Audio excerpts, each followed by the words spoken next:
I'm in Vevay, Indiana, the county seat of Switzerland County, Indiana, and in this video we're going to take a look around town. Now this town is very special to me. I consider it one of my hometowns because I've come here at least a few times every year, and I really like it here. It's a beautiful Ohio River historic town, so we're going to go take a look around. Let's go check this place out. Here's the Ohio River Scenic Byway sign on historic Vevay.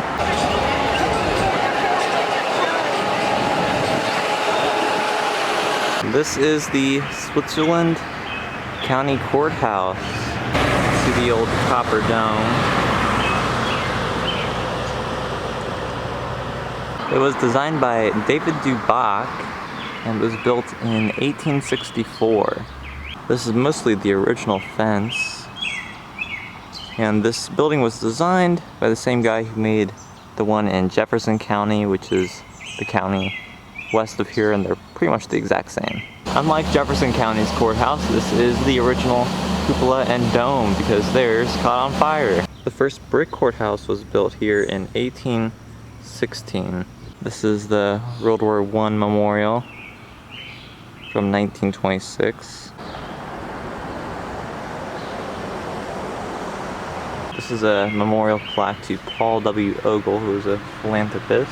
What's really interesting is they have a dungeon underneath the courthouse, and it was a stop on the Underground Railroad from 1862 to 1864 when this building was first being constructed. And I have been able to get down there a few times. So basically it looks like a underground cellar room. It's not very big at all, and they use it for storage, but it's pretty neat, especially knowing what happened there.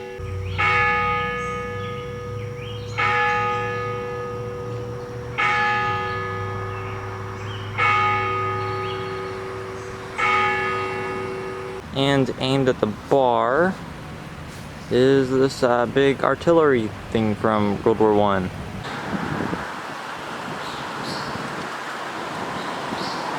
The bandstand was constructed in 1921, so it's getting close to 100 years old.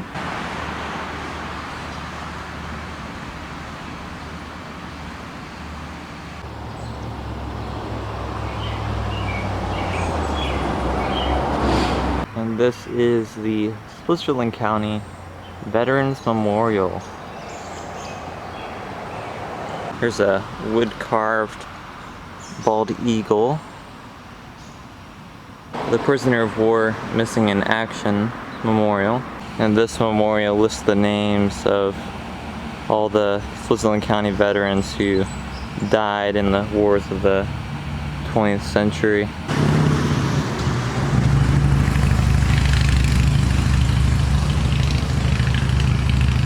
This memorial is to a few veterans from Switzerland County who won some major awards. And I'm mainly talking about this guy, Major Samuel Woodfill. I consider him the Audie Murphy of World War I. His story is insane. I can't get into it, that would take too long, but I definitely recommend looking it up.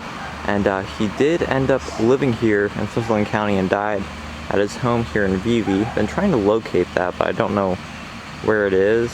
Pershing called him the greatest soldier of World War I, so that's saying something. So definitely look into his story a bit. And he rightfully earned the Congressional Medal of Honor. Lieutenant Eugene D. Smith won the Congressional Gold Medal. And this is the Baptist Church. This is one of the more interesting privies you'll find on the American roadside.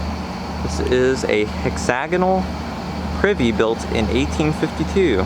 Yep, it has 6 sides, so there's 6 separate stalls in 1852, so that was pretty nice, and was considered the most luxurious bathroom in the region. And behind the courthouse is the old Vevay jail. It is built of limestone and was completed in 1854. What's cool is they'll let you go inside. Alright, it's actually way cooler in here. This is quite nice. So yeah, this was the jail from 1854, and I think this one went into the 60s. It was still opened. It didn't say on the placard, and also I don't have cell service around here, so I can't look it up.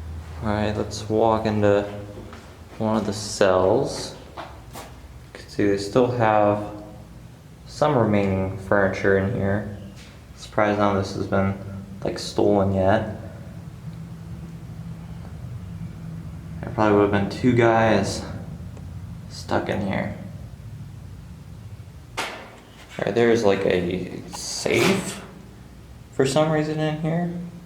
Not sure why you would give the prisoners a safe to practice their lockpicking skills, but okay. There's the old mirror. It's a pretty small place. Obviously, it's not a big town. The new one is quite a bit larger, though. Alright, walking up the stairs to the 2nd floor. Oh shit, there's a big wasp. You can look down below.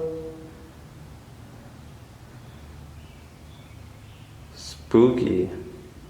I have been on a Vevay ghost tour. I think they do a few of those in October. So I was able to get in here at night once. Definitely pretty spooky with no lights on or anything. Each cell did not get their own toilet. There was one toilet back here for everyone. You could see the wallpaper or whatever is really peeling now. I think this is like a utilities closet.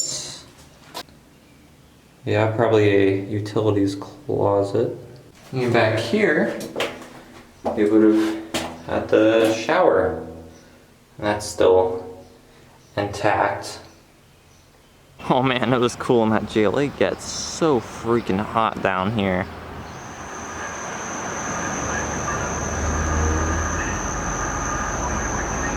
The old Phoenix Hotel is now the visitor center. So you can see it's painted on the side, the Phoenix Hotel. All these old Main Street buildings, a lot of them empty at this point.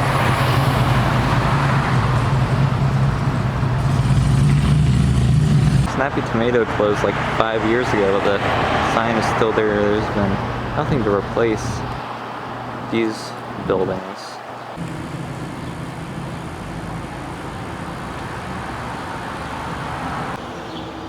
That's the post office. And that was historic Danner's Hardware, which unfortunately recently went out of business. I haven't seen it since it closed. That's really sad. See, the old sign is still there, but they used to have it painted like oldest hardware store in Indiana. That's all gone now. Window display is gone. Let's see, it opened on the site in 1838. Well, it's technically the oldest continuous business on original site in Indiana, and also the oldest hardware store. So, man, that's a real bummer. I'm sad this went out of business. Let's go take a look. It's all boarded up now. Everything is just getting ready to be moved out, I guess. There's some Swiss theming right there. That little purple building is actually the oldest building in Vevay. It's now the Ladies' Bazaar. It's a nice little store, and I have heard that Henry Clay and Daniel Boone have been in there.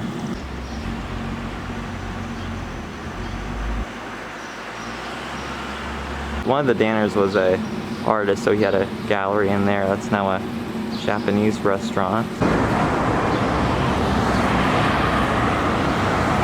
This is the intersection of Main Street and Ferry Street, the only one with a stoplight, which has only been put in recently. The region is famous for its wine producing, but the winery here in town closed since I was last here. That is the Switzerland County Arts Center.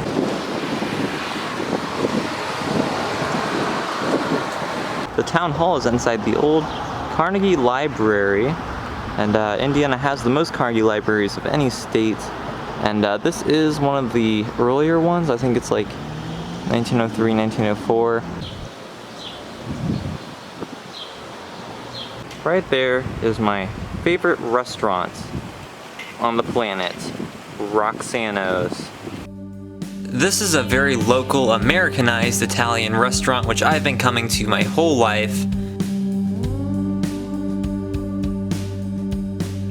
It's pretty small and doesn't have too much decor on the interior. However, they have some of the best food I've ever had, and this is coming from the most picky eater on the planet. The highlight are their classic breadsticks. And they have a lot of other food, and no, I did not eat all this in one night. This was filmed over several visits. So everything's amazing here. I'm not sponsored or anything, but please stop by here if you're in Vevay. Next to Roxano's is the historic Hoosier Theater, quite the landmark here in town. And it is still an operating theater. It has survived all these years, still does plays and shows regularly. So there's like an old fire bell. The old facade, the old sign. It is on the National Register of Historic Places. I have been inside a few times. It does look like an old theater. A lot of the architectural elements are preserved. These signs have been here for a long time, well before I was born, and the faces on here used to really creep me out. On the side of the old Hoosier Theater, there used to be a huge and really cool mural of old Vevay and the Ohio River. That's a picture of it, but unfortunately they had to tear that down because it was damaging the historic brick. So I do miss that a lot.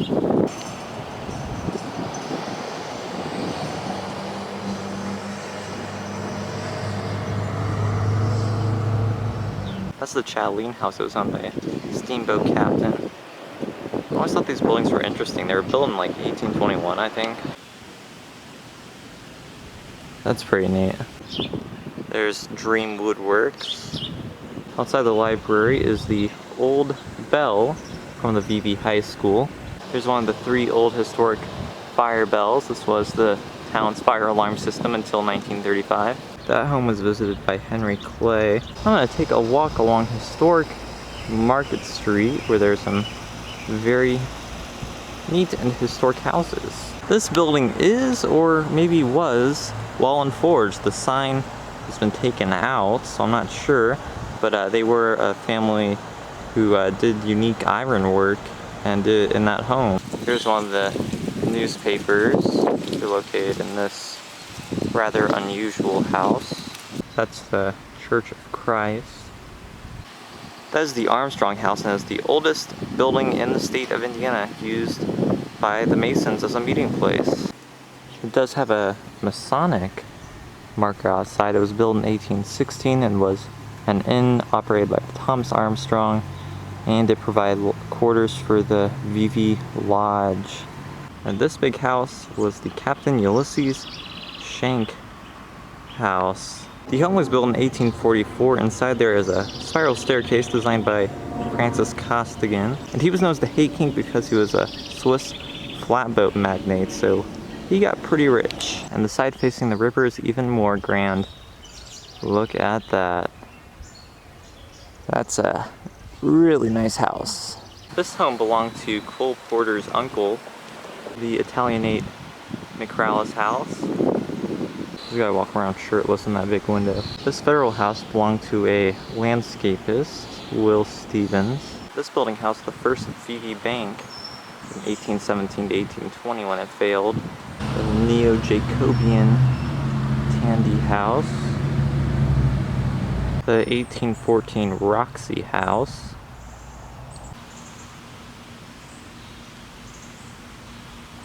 And this is the 1870 the Traz House.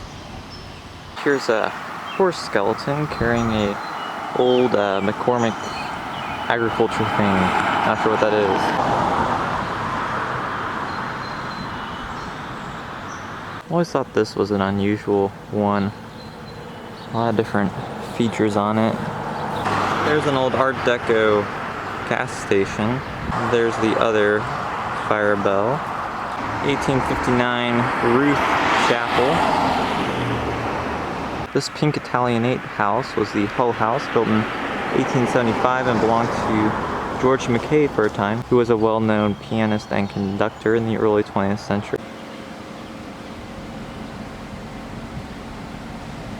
This is the home related to probably the most famous person from Vevay.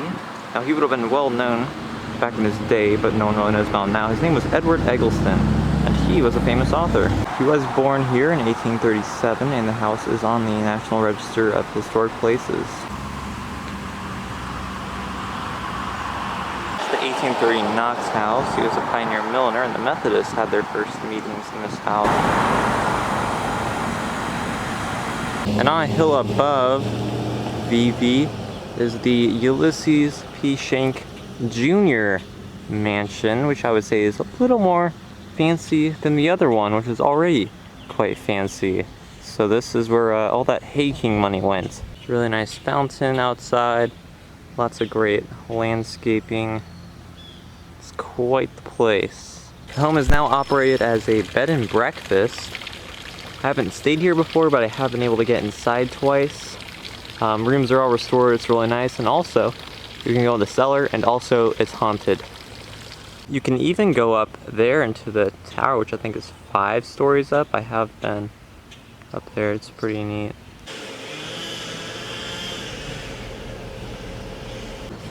Saturday with my daughter. Really like this old home.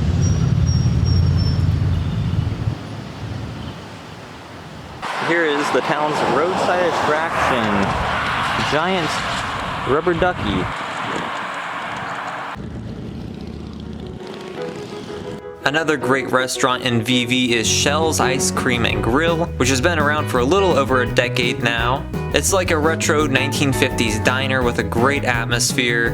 There's a jukebox.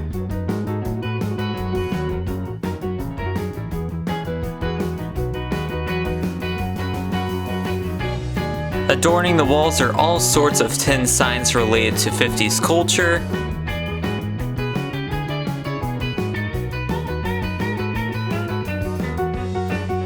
And the food is good too. Best breakfast place in town is Granny's Home Cooking. This is the old people's breakfast stop in town, but it is still really good and I highly recommend it. Now in the Vevay Cemetery.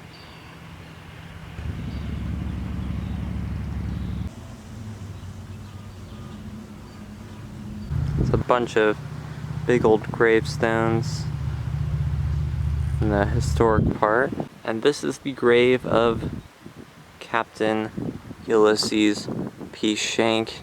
He was born in Switzerland in 1811 and died here in 1884. This is the grave of the Hay King. See the giant smokestacks that have totally soiled with the view of the Ohio River from Vevay, thanks Kentucky. Some old graves right here. Some of these people were born in the 1700s still. This is the grave of Shank Jr., the one who lived in the even bigger mansion. That's the bed and breakfast.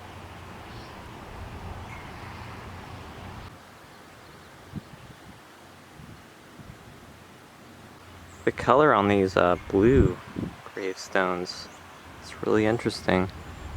I think the cemeteries around here are the only places I've seen this color or stone. There's a bunch of Civil War veterans.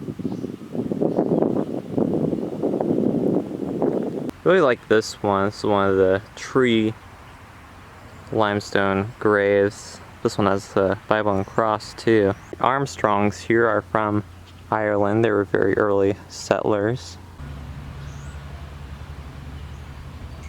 This is the grave of Alicia Goulet, who was born in Switzerland in 83, and he came to the U.S. in 1801, and he did serve in the War of 1812. You know what? I forget a lot of my information about him. I was at a War of 1812 muster at the nearby Musée de Venoge. I have a video on that, and he's one of the main characters being interpreted, along with like Jonathan Jennings and Major Tipton. See, it's a very old grave marker. These people died in the 18-teens and 20s.